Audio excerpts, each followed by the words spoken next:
This is the cable I spliced back together. Spent a lot of time splicing it and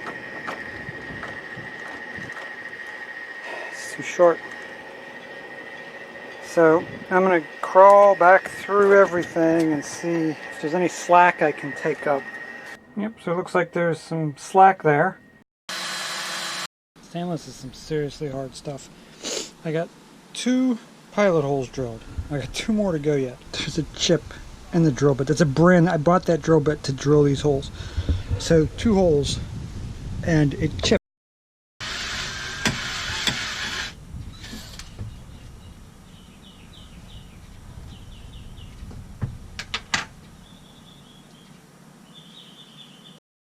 So this camera doesn't do good up close, so you probably can't see it because it's pretty small, but it's another chip.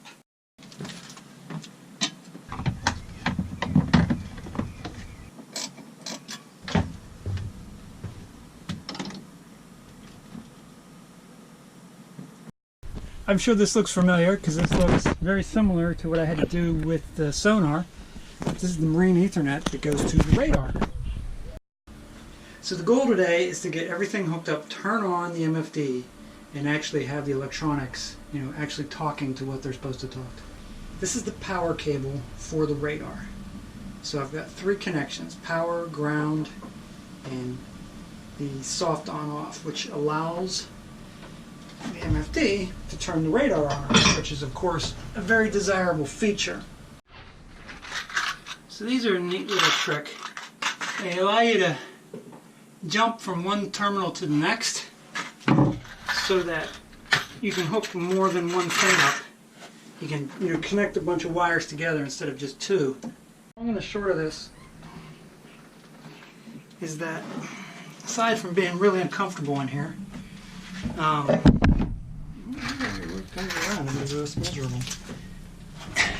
the deeper I get into here, the less uncomfortable it gets.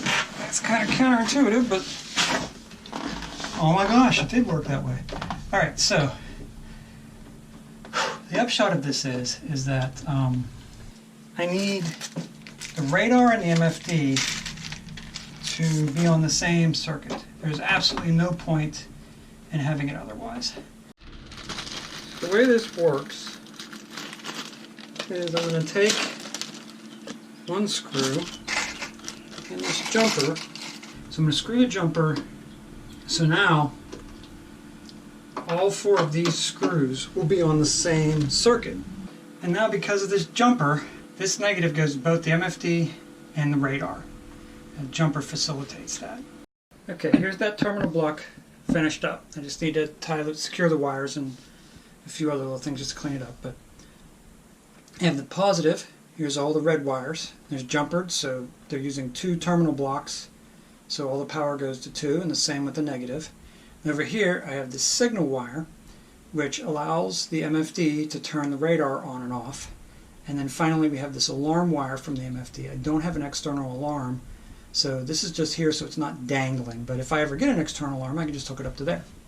So because B&G was stupid enough to put plastic threads on these fittings, this has become cross-threaded. I've only put this on and removed it maybe 4 or 5 times, but it only takes once getting it cross-threaded, and these plastic threads just get chewed to shreds by the metal threads on the fitting. And so now it's almost impossible to get it on there. It's very difficult to get it on there at the right angle so that it's not cross-threading.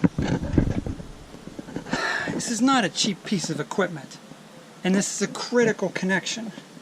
I would like to be able to take this off and store it if the boat's going to be in situ for any length of time so that it's not, begging to be stolen. Not being able to connect and disconnect this without further degrading this piece interferes with that capability. But this seems a bit harsh, sanding the threads off of it. But I don't know what the hell's to do. But see, that worked. I can thread this right on now. It's not cross-threaded. It goes on straight. So that's a positive thing. Even if B&G won't help me, as hacky as this is, it did work. Enter navigation insurance.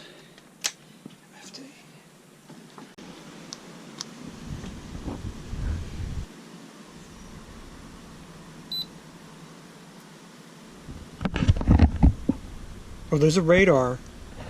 Yes.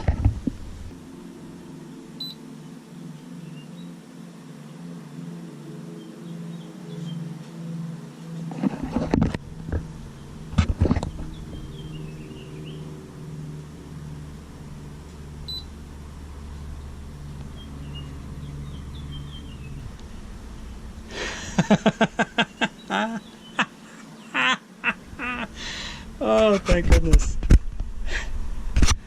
Whew. That is a huge, huge relief to see everything working.